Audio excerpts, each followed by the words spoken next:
Class دہم سورۃ الاحزاب الہدا educational institute Sabzazar Lahore.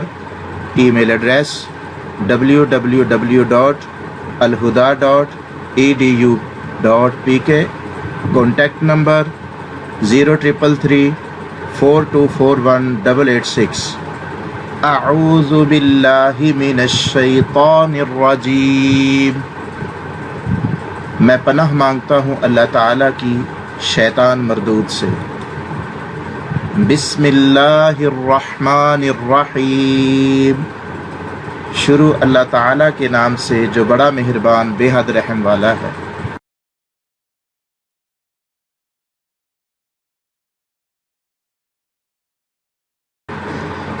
یا ایہا النبی، اے نبی، اتق اللہ، آپ اللہ تعالیٰ سے ڈریں. ولا تطع الکافرین، اور بات نہ مانے کافروں کی. والمنافقین، اور منافقوں کی. اے نبی، آپ اللہ تعالیٰ سے ڈریں، کافروں اور منافقوں کی بات نہ مانیں. ان اللہ، بے شک اللہ تعالی، کانا ہے، علیمن حکیما، علیمن سب کچھ جاننے والا، حکیمن بڑا دانا یا بڑی حکمت والا. بے شک اللہ تعالی سب کچھ جاننے والا، بڑی حکمت والا ہے. واتبع ما یوحی الیک، واتبع، اور آپ پیروی کریں، ما یوحی الیک، اس کی جو آپ کی طرف وحی کی جاتی ہے، یعنی آپ اپنی طرف نازل ہونے والی وحی کی پیروی کریں. من ربی کا، آپ کے رب کی طرف سے. واتبع ما یوحی الیک من ربی کا، آپ اس کی پیروی کریں جو آپ کے رب کی طرف سے آپ کی طرف وحی کی جاتی ہے. ان اللہ، بے شک اللہ تعالی، کان بما تعملون خبیرا، جو کچھ تم کرتے ہو اس سے پوری طرح باخبر ہے. بے شک اللہ تعالی جو کچھ تم کرتے ہو اس سے پوری طرح باخبر ہے. وتوکل علی اللہ، اور اللہ تعالیٰ پر بھروسہ کرو. وکفی باللہ وکیلا، اور اللہ بطور کارساز کافی ہے. عزیز طلبہ، ان 3 آیتوں کے اندر آپ نے دیکھا کہ اللہ تعالیٰ نے اپنے نبی کو مخاطب کر کے ہم سب کو چند احکامات دیے. سب سے پہلے اللہ نے فرمایا کہ آپ اللہ سے ڈریں. دوسری بات، کافروں اور منافقوں کی بات نہ مانیں. تیسرا حکم یہ کہ اللہ کی طرف سے جو وحی نازل ہو رہی ہے اس کی پیروی کریں. اور چوتھا حکم یہ کہ اللہ تعالیٰ پر بھروسہ کریں.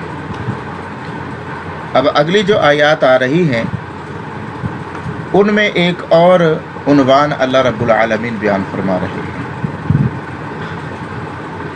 اس کے پہلے آپ وضاحت سن لیں کہ عربوں کے اندر بہت سارے عجیب و غریب قسم کے رسوم و رواج اور نظریات پائے جاتے تھے.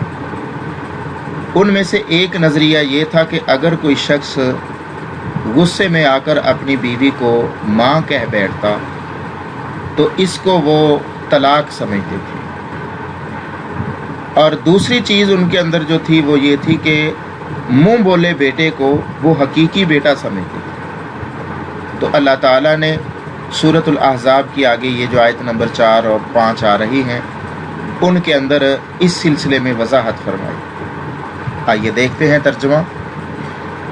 فرمایا ما جعل اللہ، نہیں بنایا اللہ تعالیٰ نے، للرجل، کسی بھی آدمی کے لیے، من قلبین، 2 دل، فی جوفہ، اس کے سینے میں. اللہ تعالیٰ نے کسی بھی آدمی کے سینے میں 2 دل نہیں بنائے. وما جعل، اور نہیں بنایا اس نے ازواجکم تمہاری ان بیویوں کو، اللائی تظاہرون منہن جن سے تم زہار کر بیٹھتے ہو، امہاتکم تمہاری مائیں۔ اللہ تعالیٰ نے تمہاری ان بیویوں کو تمہاری مائیں نہیں بنایا جن سے تم زہار کر بیٹھتے ہو۔ وما جعل اور نہیں بنایا اس نے ادعیاءکم تمہارے منہ بولے بیٹوں کو، ابناءکم تمہارے حقیقی بیٹے۔ جس طرح کسی شخص کے پہلو میں دو دل نہیں، اسی طرح تمہاری وہ بیوی جن کو تم ماں کہہ بیٹھتے ہو وہ تمہاری حقیقی ماں نہیں بن جاتی، اور اسی طرح تمہارے منہ بولے بیٹے تمہارے حقیقی بیٹے نہیں۔ ذالکم قولکم بافواہکم یہ سب تمہارے منہوں کی باتیں ہیں۔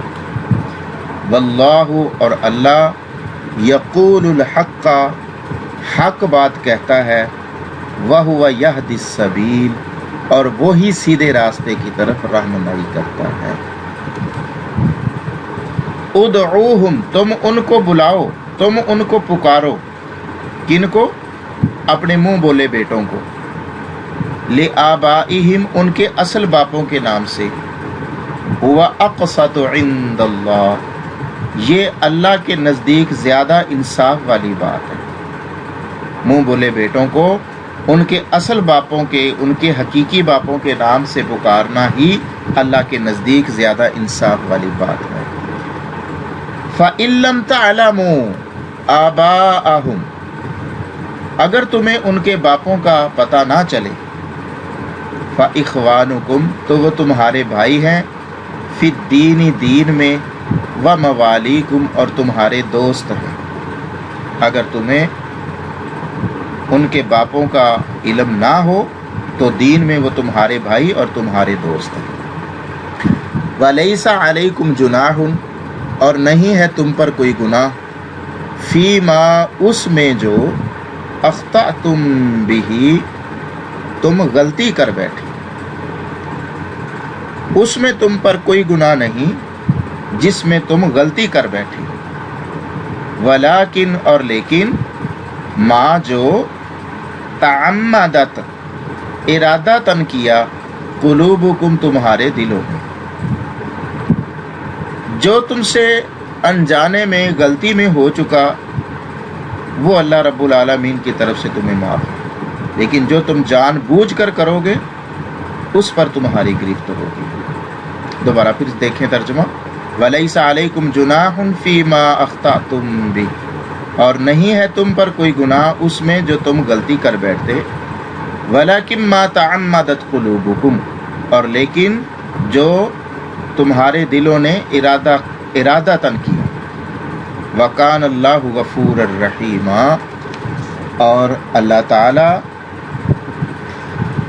غفوراً بڑا بخشنہار، رحیمہ بڑا رحم کرنے والا ہے، اور اللہ تعالی بڑا بخشنہار بڑا رحم کرنے والا ہے۔ عزیز طلبہ، یہ احکام تھے متبنہ کے متعلق۔ اب آگے آیت نمبر 6 آ رہی ہے۔ آیت نمبر 6 میں اللہ تعالیٰ نے نبی صلی اللہ علیہ وآلہ وسلم اور آپ کی ازواج کے بارے میں امت کو، آپ کی امت کو کچھ آداب بتائے ہیں، اور اسی طرح اس آیت کے اندر وراثت کے متعلق بھی اللہ نے بتایا ہے۔ آئیے دیکھتے ہیں۔ فرمایا النبی اولا، نبی صلی اللہ علیہ وآلہ وسلم اولا زیادہ حق رکھنے والے ہیں، بالمؤمنین مومنوں پر، من انفسہم ان کی جانوں سے، نبی مومنوں پر ان کی جانوں سے بھی زیادہ حق رکھنے والے ہیں، وازواجہ اور آپ کی بیویاں، امہاتہم ان کی مائیں ہیں، اور آپ کی بیویاں ان کی مائیں ہیں، وَأُولُو الْأَرْحَامِ یہ لفظ آپ نے پچھلی کلاس میں بھی پڑھا ہے سورۃ الانفال کے اندر، اور رشتہ دار، بعضهم اولا ببعض ایک دوسرے کے ساتھ زیادہ حق رکھتے ہیں، فی کتاب اللہ اللہ کی کتاب میں، من المؤمنین والمہاجرین مہاجروں اور مومنوں کی بنسبت، رشتہ دار ایک دوسرے کے ساتھ اللہ کی کتاب کی روح سے زیادہ حق رکھتے ہیں مومنوں اور مہاجروں کی بنسبت، الا ان تفعلوا، مگر یہ کہ تم کرو، الی اولیائکم معروفا، اپنے دوستوں سے کوئی نیکی۔ ہاں یہ الگ بات ہے کہ تم اپنے دوستوں سے کوئی نیکی کرو۔ اصل میں یہ ہے، اس بات کو سمجھیں کہ جس وقت مسلمان مدینے ہجرت کر کے آئے تھے تو رسول اکرم صلی اللہ علیہ وآلہ وسلم نے مہاجرین اور انصار کو آپس میں بھائی بھائی بنا دیا تھا، جسے اخوت کا رشتہ نام دیا گیا۔ تو اب ہوتا یہ تھا کہ اگر کوئی انصاری فوت ہو جاتا تو اس کا مہاجر بھائی جو تھا وہ اس کا وارث قرار پاتا، اور اگر کوئی مہاجر فوت ہوتا تو اس کا انصاری بھائی اس کا وارث قرار پاتا۔ لیکن اس آیت میں اللہ تعالیٰ نے بتا دیا کہ وراثت کے اصل حقدار وہی ہیں جو خونی رشتہ دار ہیں، مومنوں اور مہاجروں کی بنسبت۔ یہ جو اخوت والا رشتہ ہے، اس سے اصل وراثت کا قانون نہیں ٹوٹے گا۔ ہاں اپنے مہاجر بھائیوں کے لیے اگر کوئی وصیت کر جاؤ یا انصار بھائیوں کے لیے کوئی وصیت کر جاؤ تو الگ بات ہے، وگرنہ وراثت کے اصل حقدار وہی رشتہ دار ہیں جو خونی رشتہ دار ہیں۔ کان ذالک فی الکتاب مستورا، ہے یہ بات کتاب کے اندر لکھی ہوئی، مستورا لکھی ہوئی، کانا ہے ذالک یہ، فی الکتاب کتاب میں، مستورا لکھی۔ اب آگے ایک اور ٹاپک شروع ہوتا ہے جو کہ آخر تک چلے گا اس سبق کے۔ فرمایا وَإِذْ أَخَذْنَا، اور جب ہم نے لیا، مِنَ النَّبِيِّينَ تمام نبیوں سے، مِيثَاقَهُمْ ان کا پختہ عہد، اور جب ہم نے تمام نبیوں سے ان کا پختہ عہد لیا، وَمِنْكَ اور آپ صلی اللہ علیہ وآلہ وسلم سے بھی، وَمِن نُوحٍ اور نوح علیہ السلام سے بھی، وَإِبْرَاهِيمَ اور ابراہیم علیہ السلام سے، وَمُوسَىٰ اور موسیٰ علیہ السلام سے، وَعِیسیٰ ابن مریم اور عیسیٰ ابن مریم سے، وَأَخَذْنَا اور ہم نے لیا، مِنْهُمْ ان سب سے، مِيثَاقًا غَلِيظًا بہت پختہ عہد، میثاق کا معنی عہد، غلیظہ بہت پختہ، اور ہم نے ان سب سے بہت پختہ عہد لیا۔ اللہ تعالیٰ نے تمام نبیوں سے اس بات کا عہد لیا تھا کہ تم نے میرے احکامات پر عمل کرنا ہے اور میرے احکامات کو میرے بندوں تک پہنچانا ہے۔ یہ اللہ تعالیٰ نے عہد لیا تھا، جس کی متعلق اللہ نے فرمایا کہ ہم نے تمام نبیوں سے پختہ عہد لیا، آپ صلی اللہ علیہ وسلم سے بھی، نوح سے بھی، ابراہیم سے بھی، موسیٰ سے بھی، عیسیٰ ابن مریم سے، ہم نے سب سے پختہ عہد لیا۔